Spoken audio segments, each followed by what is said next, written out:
When I was young, my mama said to me, you can be anything you wanna be. Shana Tova, my friends. Rosh Hashanah is fast approaching. And on today's episode of Rabbi Talk, you get to watch something that we do in our family. You get to watch my wonderful wife, Susan, make challah for Rosh Hashanah. So sit back and enjoy, and Happy New Year. It's the birthday of the world. Have a great holiday. All right. Happy New Year! Almost. Today we're making challah. I'm revealing my top secret recipe, and I'm going to try not to be too weird. It's a challenge already. Okay, so 3/4 cup of water. This is all for the bread machine. I don't know what you do if you don't use the bread machine. Put that in. Then, where's my little thing? Where's my scoopy scoop? Great. Okay, 1/2 cup of unsweetened applesauce. This is conveniently a 1/2 cup.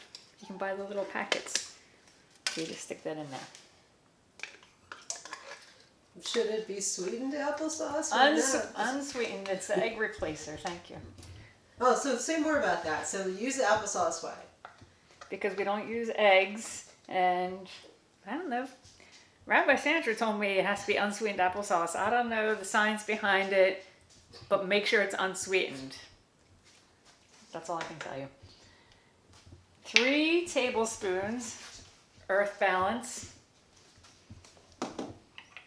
3 tablespoons. Then 3 tablespoons of the sugar. How much is this? 1 1/4 teaspoons salt. Regular old salt. That sounds like I'm saying it weird. What else? Oh, this is really exciting. Hey everybody, this is Moses. He guards the flour in our cabinet. I told you I was weird. He lives there, so he was right on top of... Hello, Happy New Year. Okay. So, 3 cups of bread machine flour. Oh no.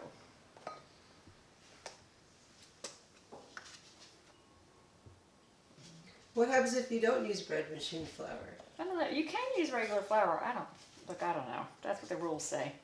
I have used regular flour and it's been fine. So, that's all you have. And when you're done, show us your apron. Or Oh, did yeah. you show us your apron? No, I didn't. Okay, Moses, listen. First, Moses has to go. Moses, just watch the process to make sure it's okay. This is my apron Sandra had made for me. I drew this picture. It's kind of supposed to be me, but I'm not really convinced. It looks like me. And look at little Simon. He has little goggles. Okay, so finally. Turn around. Let me see if I can get it closer.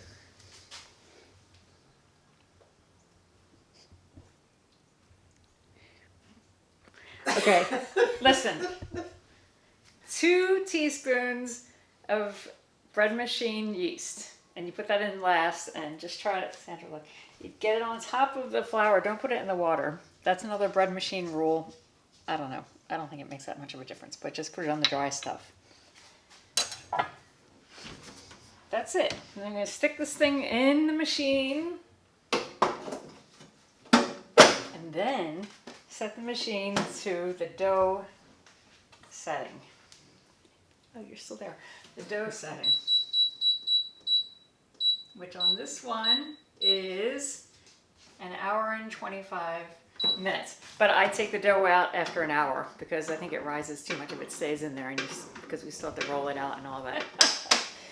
But they should be, close. Oh wait, that's not what I want to do. They should be close to all the same size.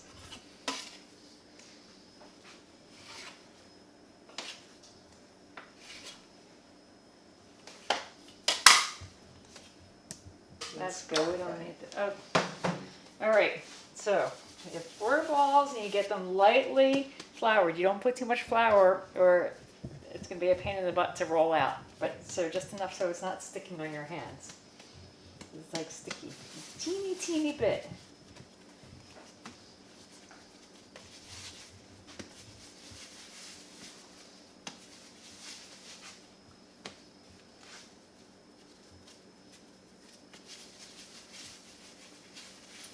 Moses, is it okay? Okay, here. Just a little. Don't put too much flour. I'm telling you, you will regret it. A little bit, just a little bit. Where's my rolling pin? So you roll it out, but don't roll it too thin because the cinnamon sugar will come through the dough and it'll be a mess. What's that farting noise? That's getting rid of the air bubbles. How's that? This is gonna be tricky with 4. Okay. All right, don't make it too thin. Don't make it too thin. Then, so I melted some butter. This is like 2 tablespoons, but I don't know how much. Just enough to put like a little bit on like this. You put it on, but you don't put it all the way to the edge. Leave like, I don't know. What is that, an inch? It's because the dough won't stick together. And then again, the sugar will come out. So leave some regular dough. Don't put the butter to the edge. And then, this is a lot, but it's a 1/2 cup brown sugar and a 1/2 tablespoon of cinnamon. And then you mix it all up. And then you just put it here. But don't put it on the edges. You got it?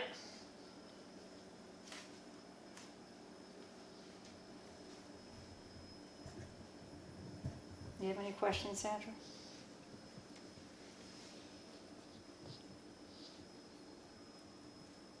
See? Hope this isn't a mess. My directorial debut. It's going to be quite a thing. Okay, and then you want to roll it up. So you go like this. I kind of like tap down the edges because you don't want all this stuff coming out. And you don't have to pull it really tight, just roll it. Tap, tap, tap. And then get this. And then pinch the edges because this stuff will come out. And then it might have gotten a little sticky, so you put a little flour, not a lot. I'm telling you, not a lot of flour. Don't get crazy. See? It's not even a lot. And then you lightly roll it. Not too hard, because you're going to have stuff oozing out all over the place. Goodness.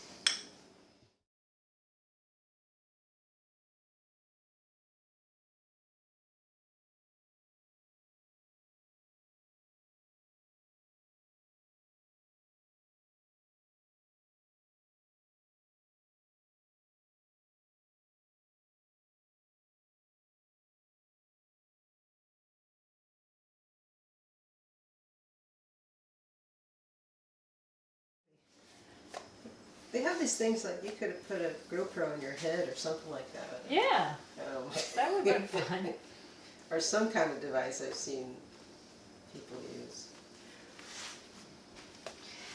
Okay, let's see what happens here. Everybody, let's hope this works. I'm going over, under. I think. Over. It's been a long time, people. All right, over, under. And then something magical is going to happen.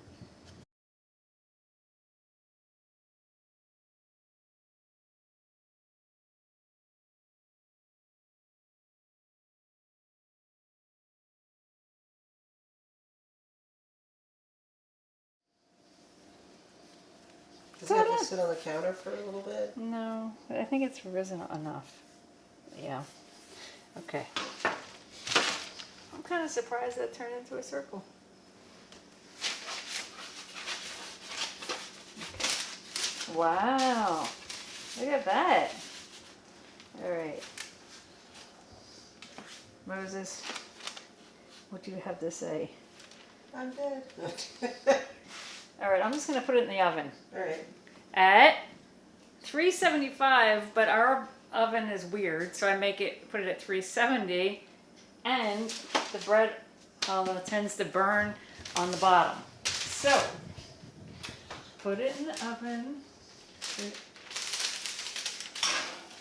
and there's a pan underneath, and I put a cup of water in the pan, and it creates steam and somehow helps to prevent the burning.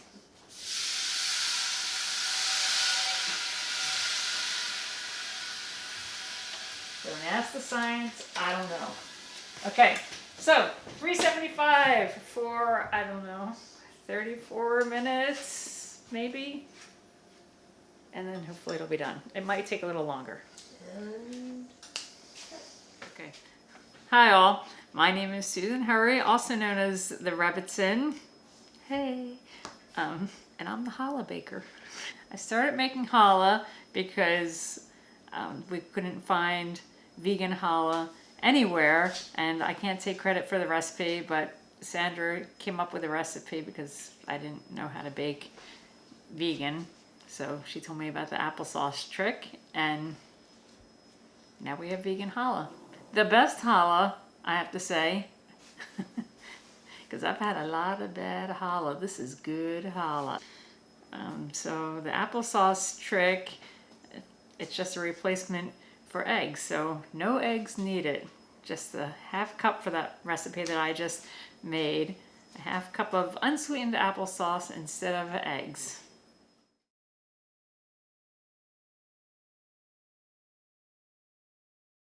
Okay, so we arrived in Elon when Sandra had her job with Elon University as the rabbi, and I don't know, it bothered me that they were going to be having challah that wasn't good, and I knew it wouldn't be good because it was from the store. I don't care where it came from, it wasn't going to be good.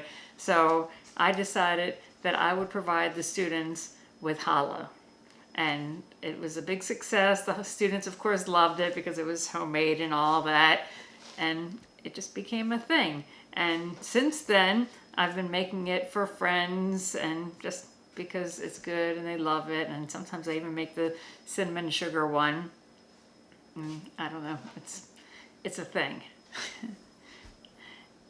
I believe my challah really is the best challah because there's something about the applesauce in there and the no eggs. I don't know what the eggs do to it. Something goes, or maybe it's the oil because there isn't oil in my challah either. But it seems, I don't know, is moist the right thing? I don't know. There's something about the texture that is not the same as challah with eggs and oil. So good. You really should make it. Stop eating that bad challah. I beg you, just stop eating. Just make your challah, get yourself a bread machine or whatever and make this recipe. I'm telling you, you're not going back to wherever you're getting challah. And if you're getting it at the supermarket, oh God, there's no way that's good. It's impossible. It is. Thank you for this opportunity to show my skills as a challah baker. If you lived here, I'd give you some. Thank you very much.